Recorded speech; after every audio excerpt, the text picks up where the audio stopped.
Hello, everyone, and welcome back to another episode of the Los Angeles Rams Insider Podcast. I'm your host and beat writer, Brock Vieira. You can check out all of our work at www.si.com/NFL/Rams/on/SI, where we drop double digit pieces of content every single day. Of course, we talk about the offseason, what we know about the Rams, what we think they're about to do, and just give everyone as much knowledge about the organization and the thought process as possible. They have lined up a variety of moves to go after a Super Bowl this upcoming season, especially as SoFi Stadium is set to host the big game. And another domino has fallen into place or has fallen down because cornerback Darius Williams has announced his retirement from the NFL. In this episode, we're going to talk about Williams, what his retirement means for the team, and what this move will look like moving forward from both the standpoint of the Rams and also how this move affects their ability to attack the free agent market. So first, let's talk about Williams. Very good player, Super Bowl champion, a guy that worked hard and earned everything that he earned in this league. I didn't have an opportunity to know Williams that well. Our interactions, if any, were very brief. He had a job to do, I had a job to do, and for various reasons, our paths never crossed in that way, in that manner. However, I had the privilege of speaking to a variety of coaches about various elements of the roster, and Williams came up in conversations time and time again. Whether these are conversations after practice or asking questions at press conferences and getting answers, there is a clear consensus on the type of person Williams is. That is essentially any place, anytime. Williams is a guy that was ready to put it all on the line no matter what, and that proved well throughout his entire career. An 8-year NFL veteran who came into the league in 2018 as an undrafted free agent. He was first a member of the Baltimore Ravens, making the 53-man roster, but did not see significant playing time. When Jimmy Smith came back after his suspension, the Ravens needed a roster spot and, of course, released Williams in order to make that happen. But since you can't release a player who doesn't have 3 vested years under him, he then is waived, goes on the waiver wire, and is then claimed by the Rams. As a member of the Rams 2018 to 2021, where he walks away from the franchise as a Super Bowl champion in Super Bowl LVI. This is a guy that came in 2018 with, and then even in that 2019 year where he's still trying to find his feet, he had guys like Troy Hill, Jalen Ramsey, Marcus Peters, Akeem Talib, Sam Shields, Nikhil Roby Coleman, a lot of top players that he found a way to become a starter out of all those guys, to in 2020 and then 2021. One of, I believe, three total players to have played under all four of Sean McVay's defensive coordinators and McVay's 10 years in Los Angeles. Those four, of course, being Wade Phillips, Brandon Staley, Raheem Morris, Chris Shula. And then once Williams won the Super Bowl with the Rams, he was out of the contract. So he then hit the free agency market for the first time in his career, um, being that he had those vested years. He got a massive payday from Jacksonville, where he went down. He won the division with the Jaguars and also won the wild card game that year in 2022 in their epic comeback against the Los Angeles Chargers. His time in Jacksonville didn't end the best, but that wasn't his fault. It was just massive dysfunction for the Jaguars that we saw during the end of Doug Peterson's tenure down there in Florida. Eventually, he leaves Jacksonville, comes back to Los Angeles for the 2024 and 2025 season, where Williams helps the Rams capture the NFC West for the first time since 2021 in 2024. And then, of course, they secured another playoff bid in 2025. In those 2 seasons, the Rams played in 5 playoff games. Williams participated in 4 of them. He won 2 of those, and overall, he was just an excellent player who did what he had to do and was always ready when called upon, even when he was removed from the starting lineup, as we saw in the beginning of the season. Williams' dedication to the game and dedication to his teammates allowed a smooth transition when Akello Witherspoon went out with injury. And when that happened in week 2 against the Titans, Elick Ilmanor was absolutely cooking the Rams secondary. They put Williams on him. Williams comes up with a big stop. Momentum turns, and the Rams go out and they blow out Tennessee from that point on. That's the kind of guy Williams is. At this point in his career, he is a guy in his 30s. You do wonder what the future was going to be for him. And considering the current price tag on him, since this was the final year of his contract, there was a strong belief the Rams would release him. That did not happen as he decided to retire from football. I thought Williams had a few more years in him if he really wanted to extend his career, maybe get a little bit more money, maybe go and try and chase another ring. But for him, what more is there to prove? You're already a Super Bowl champion. You were on the field as a starter in that game. So there's no doubt that he deserves to be there and he is that quality of player. He's earned over $40 million in NFL career earnings, and that's not including whatever other money he might have earned as a result of his work in the league. He just welcomed another child, I believe his second child, this season. He's a family man, respected player, beloved by the team. There's really not much more of a positive thing that you can say about him that hasn't already been said. He will be missed. His veteran presence will be missed. But for the Rams, this was a player who, again, was a little bit older, whose skills were not as good as they were. And thus, it made sense for him to say, hey, I'm going to leave the game before the game leaves me. And the game clearly did not leave Darius Williams when he left, when he retired. Yes, there was times when he was in that three-man rotation where you felt he was the third best cornerback in the trio of Manuel Forbes and Kobe Durant. There were times in which he got exposed. There were times in which he was just set up in a bad position. It's football. This happens. Like it's not an indication that there's anything wrong with him. But what there is an indication of is that when it's time to put his body on the line, he's flying on the goal line to stop the Chicago Bears from entering it in the critical fourth quarter portion of their divisional round. That's again the type of player that he was. And when you hear the Rams and you look at replacing that type of guy, it's a very difficult thing to do.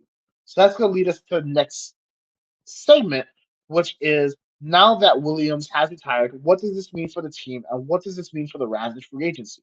Well, first off, let's look at the money. So because he retired, it's the same as releasing him. It's going to free up about $7.5 million in the Rams cap.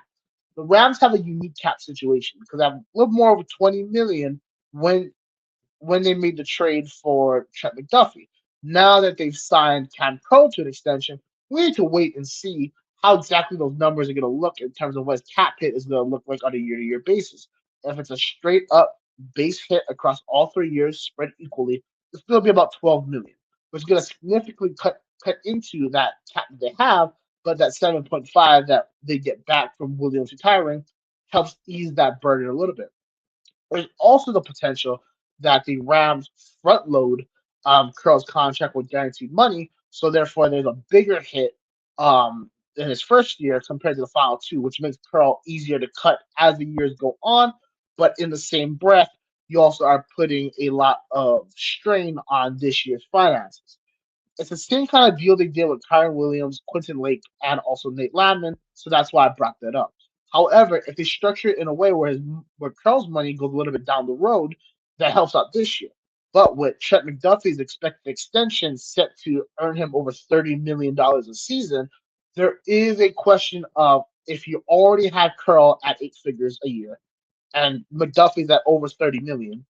How do you incorporate the contracts of Byron Young and Puka Nakua and Colby Turner, Warren McClendon, Ethan Evans, Steve Avila, Davis out, all those guys in that 2023 class whose extensions would kick in next season?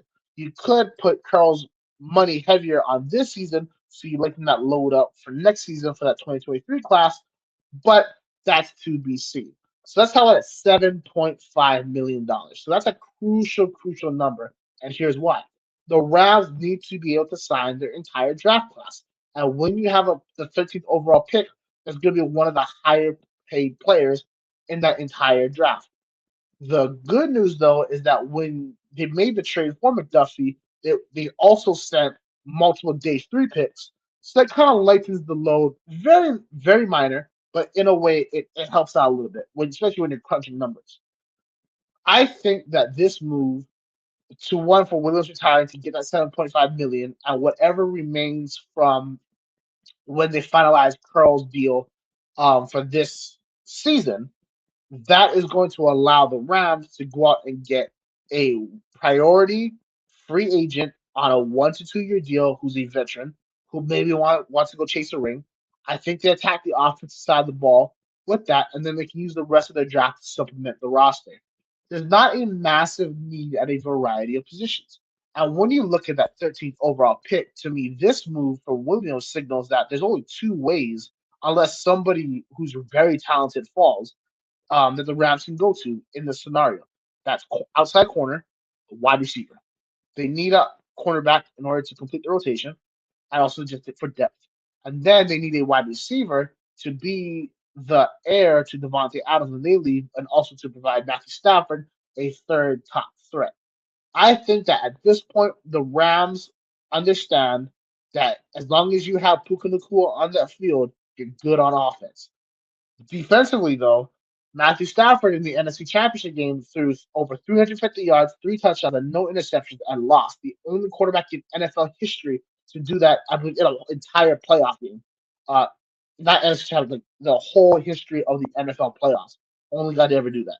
So I think that's the reason they go and stack up on defense to not just replace Williams and what he brought, but also to utilize that 7.5 million because of the way the cap is going to work out. You can go and you can get a corner, and then you reinvest that top dollar into getting a veteran wide receiver who kind of can play that similar role that Devontae Adams has played so far, while also understanding that there's going to be times they're not going to be on the field because the Rams have their rotation and different offensive personnel packages and things of that nature, but you also have the assurance that when you get into the critical moments of a ball game, especially in the playoffs, that top quality receiver, when you go into 11 personnel, is going to be there and is going to show up.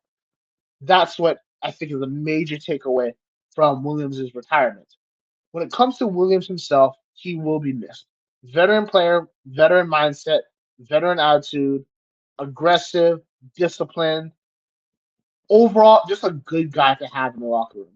There's not one person that I spoke to that ever had a negative thing to say about Darius Williams. In fact, I never got a report about him that was nothing but complimentary. I had the privilege of speaking with Aubrey Pleasant, no longer a member of the organization, but was, of course, the key figure in the defensive backs room. And when he spoke about Williams, he talked about him very highly.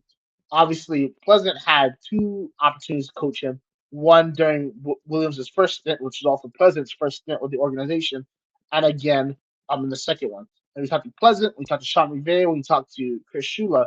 The one thing that they will all say about him is that no matter what, he was always prepared. Even when the Rams top coaching brass essentially told him, we don't need you right now, and we might not need you for the rest of the season. He did not play a single snap in week one, and yet in week two, while still not playing anything, he was able to step up and perform. It is that type of player who sets the type of standard that allows guys like Emmanuel Forbes to rebound their career. I forgot Kobe Durant to have a career year on the verge of free agency himself. That's the lasting impact of Darius Williams. When you want to talk about all the Rams legends that have existed in the Sean McVay era, Aaron Donald, Cooper Cup, Rod Havenstein, the list goes on. There's one trait that they all have, and that is they left the position better than how they found it.